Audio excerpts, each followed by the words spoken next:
बढीबा हाय महाभारत अनुसार होइन महाभारतको युद्ध चाहिँ पुरै एकजनाले हेरे अरे क्या ऊ भिड्न गएको भए जित्थ्यो अरे जता पक्ष लाग्थ्यो उसैले जित्थ्यो अरे होइन तर ऊ चाहिँ उसलाई चाहिँ कृष्णले कता राखिदिनु भयो अरे होइन अनि सबै उसले हेऱ्यो अरे त्यो मान्छे को हो र किन कृष्णले त्यसो गर्नुभयो पुरै भनिदिनु न।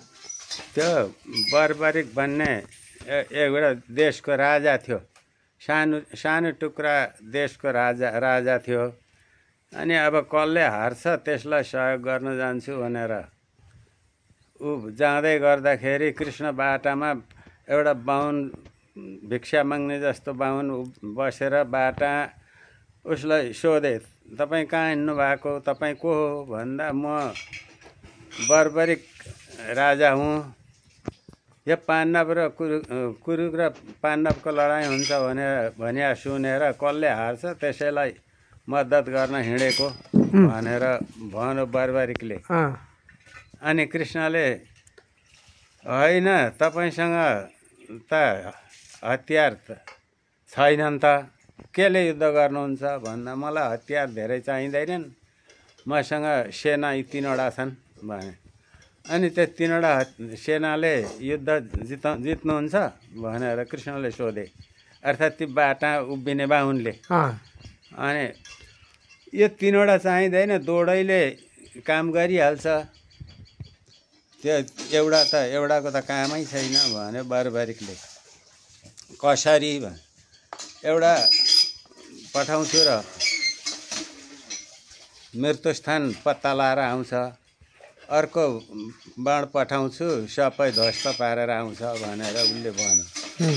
अनि लु हेरौँ त भनेर रातो चिन्ह लगाएर त्यो बाणमा रातो चिन्ह लगाएर पठाएको उसले। अब त्यो बाण आयो सबैको मृत्युस्थान पत्ता लगाएर आयो। अनि यसले पक्का ध्वस्त पार्ने नै रहेछ भनेर कृष्णले ल त्यसो भने तपाईँले सक्नुहुँदो रहेछ त्यो युद्धमा र मैले मागेको कुरो दिनुहोस् तपाईँले, म माग्ने हुँ भने। के माग्नुहुन्छ भन्दा तपाईँको टाउको काटेर दिनु पर्यो मलाई भन्दा, त्यो मेरो टाउकाले तिमीलाई के गर्छ, म त त्यो युद्ध त हेर्न चाहन्छु भन्दा तिमीले त्यो युद्ध हेर्न सक्छौ तर मलाई त्यो टाउको चाहिँ दान गर भनेर भन्दाखेरि अनि कृष्णलाई त्यो मागेपछि टाउको काटेर उसले कृष्णलाई दियो। अनि रुखका टुप्पामा रुखको टुप्पो काटेर राखिदिए त्यो टाउको। अनि पछि कुरु पाण्डवको लडाइँ सकिएपछि अब दाजुभाइको लडाइँ भयो। उता धर्मयुधिष्ठिरले भने यो कृष्णले जितेको यो लडाइँ कृष्ण हुनुहुन्थ्यो हाम्रा सहयोगी भनेर भन्दा भीमसेन र अर्जुनको झगडा भयो। हाम्रा दाजु कृष्णलाई मात्रै ठुलो बनाउँछन्, हामी यत्रो दुःख गर्ने भनेर भाइहरू रिसाउँदाखेरि ल तपाईँका भाइहरू रिसाए, एउटा छ देख्ने त्यसलाई जाउँ सोध्न भने कृष्णले। अनि गएर सोधे, युधिष्ठिरलाई सोधे, कसलाई सोध्नु भन्दा रुखका टुप्पामा राखेको छ त्यसलाई सोध्नु भने कृष्णले। अनि रुखका टुप्पामा टाउको मात्रै छ, यो युद्ध कसले जितो, को थियो यो युद्धमा धेर दुःख गर्ने धेर लडाइँ गर्ने को हो भनेर तपाईँले भनिदिनुहोस्, तपाईँले देख्या छ भनेर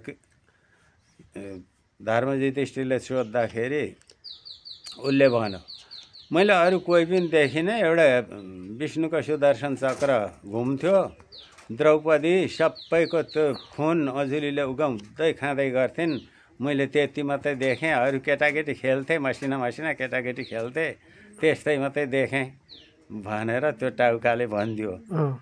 अनि त्यो भएपछि त्यो टाउको पनि अनि उसको परान पनि गयो। अनि कृष्णले त्यसको साथगत गरिदिए।